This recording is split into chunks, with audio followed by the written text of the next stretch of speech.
Hello friends, welcome back to my channel. ఈరోజు మనం సమ్మక్క సారక్క జాతర గురించి తెలుసుకుందాము. తెలంగాణలోని ములుగు జిల్లా తాడ్వాయి మండలం మేడారం గ్రామంలో ఈ మేడారం జాతరను జరుపుకుంటారు. ప్రతి 2 సంవత్సరాలకు గిరిజనులు చేసుకునే అతిపెద్ద జాతర కుంభమేళా అంటారు. తెలంగాణ కుంభమేళా గిరిజనులు చేసుకునే అతిపెద్ద జాతర. సమ్మక్క సారలక్క జాతరను 1996 సంవత్సరం రాష్ట్ర పండుగ జరుపుకుంటారు. రెండవ ప్రతాపరుద్రుని కాలంలో జరిగింది. అప్పుడు మేడారం పాలకులు కాకతీయ పాలకుల మధ్య యుద్ధం జరిగింది.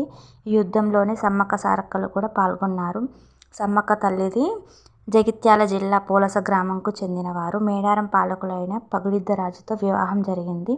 ఈ సమ్మక్క తల్లికి సంతానం సారలమ్మ, నాగలమ్మ, జంపన్న. సమ్మక్కకు వనమూలికల విద్య తెలిసిన తల్లి పగిడిద్దరాజును పన్ను కట్టమని రెండవ ప్రతాపరుద్రుని సేనాని యుగంధరుడు కప్పం కట్టమని అడిగాడు. అసలుకే కరువు కాటకాల్లో ఉన్న మేడారం ప్రజలు కప్పం కట్టలేకపోయారు. అప్పుడు వారి మధ్య యుద్ధం జరిగింది. సారలమ్మ భర్త గోవిందరాజు, పగిడిద్దరాజు కలిసి మేడారం ప్రాంతాన్ని పరిపాలిస్తున్నారు. ఈ యుగంధరుడికి సారలమ్మ భర్త పగిడిద్దరాజుకు వీరోచితమైన పోరాటంలో సారలమ్మ భర్త, సమ్మక్క భర్త చనిపోయారు. వీరిద్దరు మరణించారనే విషయం తెలుసుకున్న జంపన్న యుద్ధంలో కాకతీయ సైన్యంతో పోరాటానికి దిగారు. యుద్ధంలో తీవ్ర గాయాలపైన జంపన్న వీళ్ళ చేతిలో మరణించడం ఇష్టం లేక అక్కడే పారుతున్న సంపెంగ వాగులో దూకి మరణించాడు. ఆ సంపెంగ వాగే ఇప్పుడు జంపన్న వాగైంది. వీరి మధ్య యుద్ధం దయ్యాలమడుగులో జరిగింది. స్త్రీలకు మరియు జంపన్నకు దయ్యాలమడుగులో యుద్ధం జరిగింది.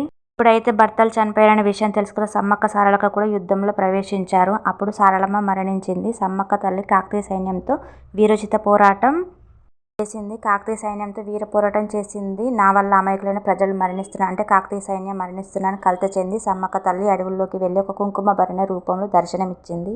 ఆ కుంకుమ భరణ ఇప్పటికీ చిలకలగుట్ట నుండి తీసుకువచ్చి మేడారంలో ఉండే గద్దెపైకి పెట్టి తెలంగాణ జరిగేటటువంటి కుంభమేళాగా మనం జరుపుకుంటాము. సమ్మక్క సారలమ్మ జాతరలో మనం సమర్పించే నైవేద్యం బెల్లం.